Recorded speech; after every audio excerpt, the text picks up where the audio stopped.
Assalamualaikum warahmatullahi wabarakatuh. Selamat pagi anak-anak. Jumpa kembali dengan Bu Siti Masita dalam pelajaran Bahasa Indonesia. Apa kabar kalian hari ini? Sehat bukan?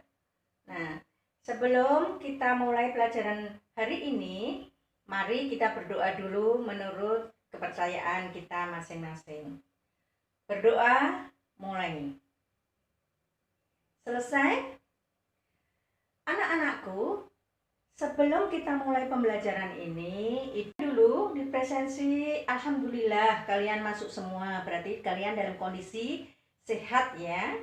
Pagi hari ini kita akan belajar tentang menulis teks cerpen.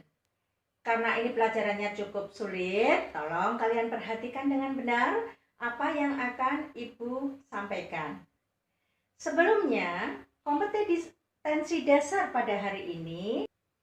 Oke, kita mulai saja. Apa saja yang diperhatikan di dalam menulis teks cerpen? Yang pertama, memilih topik atau tema. Di sini temanya bisa tentang percintaan, misteri, pendidikan, persahabatan, sosial. Yang kedua, kemudian kalian menentukan jenis cerpen dan target bacanya. Jenis cerpen di sini bisa berupa cerpen horor, drama, religi, romantis, tragis mungkin, misteri, drama komedi, komedi romantis, biografi. Kemudian target bacanya siapa? Bisa anak-anak, bisa remaja, dewasa, atau segala umur. Yang ketiga, menentukan tokoh-tokoh. Kalian mengenal tokoh utamanya siapa, tokoh sampingannya siapa, kemudian nama-nama tokoh. Yang keempat, menganalisis watak tokoh. Ada penggambaran watak. Penggambaran watak di sini bisa dilihat dari dialog antar tokoh, kemudian pikiran tokoh, kemudian penggambaran fisik tokoh. Lanjut, kemudian menulis garis besar cerita. Ya, menulis garis besar cerita. Garis besar cerita meliputi apa saja yang akan terjadi, konflik yang akan terjadi, serta penyelesaian. Selanjutnya yang keenam, menentukan alur. Alur kalian mengenal ada alur maju, alur mundur, alur campuran. Kalian juga sudah tahu tahapan alur dimulai dari apa? Perkenalan, penanjakan, kemudian klimaks, kemudian puncak klimaks, kemudian yang terakhir adalah penyelesaian atau anti klimaks. Selanjutnya, menentukan latar cerita. Di manakah cerita itu terjadi? Kemudian kapan terjadinya? Kemudian bagaimana suasananya?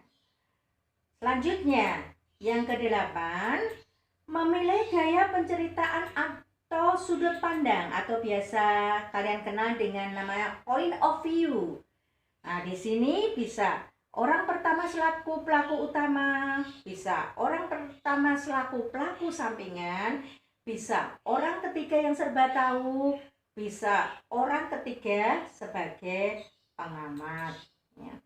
Selanjutnya, memilih diksi yang sesuai. Di sini kalian perlu memperhatikan padu tidaknya antar kata atau kalimat, antar kata dan kalimat ya.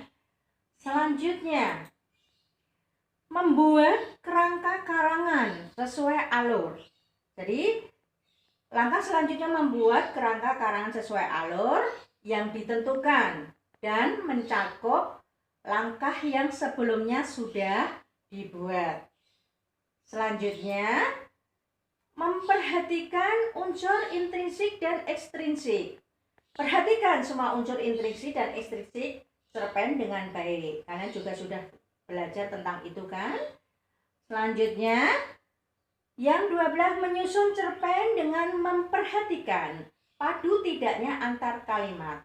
Di sini silahkan kalian tulis cerita sesuai kerangka yang telah dibuat dan berikan diksi yang benar-benar tepat dengan memperhatikan padu tidaknya kalimat. Kemudian yang terakhir, kalian bisa memberi judul. Judul di sini buatlah semenarik mungkin berdasar isi cerpen. Unik, kemudian berkesan beda dari yang lain dan jarang ditemui. Itu tadi anak-anakku langkah-langkahnya. Kemudian setelah semua kalian lakukan, itu langkah selanjutnya kalian menyunting. Apa yang harus kalian sunting? Perbaiki atau periksa dan perbaiki kesalahan dalam segala aspek. Misalnya, memperbaiki ejaannya, memperbaiki strukturnya, memperbaiki ketidakpaduan kalimat, dan lainnya. Ya. Itu anak-anakku materi pada pagi hari ini. Nanti bisa kalian baca lagi di materi yang sudah Ibu unggah di Google Classroom.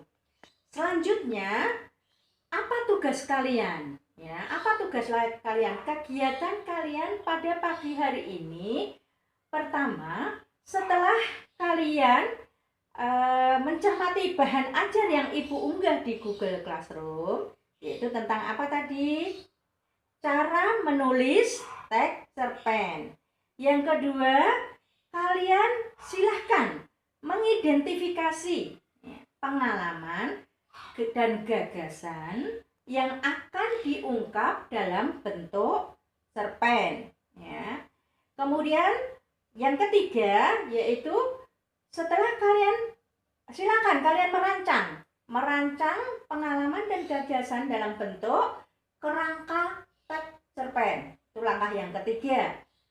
Setelah itu, setelah ada kerangkanya, silahkan dikembangkan. Kalian bisa mengembangkan kerangka itu dengan memperhatikan struktur dan kebahasaan teks cerpen. Itu nanti ada di LKPD ya nak, silahkan dibuka. Kemudian yang kelima, pengembangan dari cerpen tadi setelah kalian kembangkan ya. Setelah kerangka teks kalian kembangkan dengan memperhatikan struktur dan kebahasaan, kalian silahkan ditulis dalam bentuk teks ya, dalam bentuk teks. Silahkan yang setelah kalian kembangkan tadi silahkan ditulis dalam bentuk teks dengan bentuk Word ya, dan diunggah di Google Classroom untuk ditanggapi sesama teman. Nah, di sini kalian bisa saling menanggapi hasil kerja teman yang telah diunggah di Google Classroom. Selanjutnya, terakhir, kalian bisa menyimpulkan di kolom komentar ya unggahan hasil kerja teman di Google Classroom. Itu ya nak, kegiatan hari ini yang harus kalian lakukan. Nah, dari pembelajaran hari ini dapat disimpulkan apa saja nak? Memilih topik atau tema, tentukan jenis cerpen dan target bacanya, menentukan tokoh-tokoh antar kalimat, memberi judul yang paling sesuai dengan cerpen yang telah dibuat. Ya, benar anakku. Ya, betul. Itu tadi beberapa langkah ya. Ternyata panjang juga ya sebelum kita menulis teks cerpen. Ada berapa itu tadi? Ada 13 langkah. Tapi Ibu yakin kalian bisa membuat, kalian bisa mengerjakan asal ada usaha. Dan untuk minggu depan Ibu akan mengadakan ulangan materi, silahkan dipelajari. Jangan sampai lupa. Semangat. Ada pertanyaan sebelum Ibu tutup?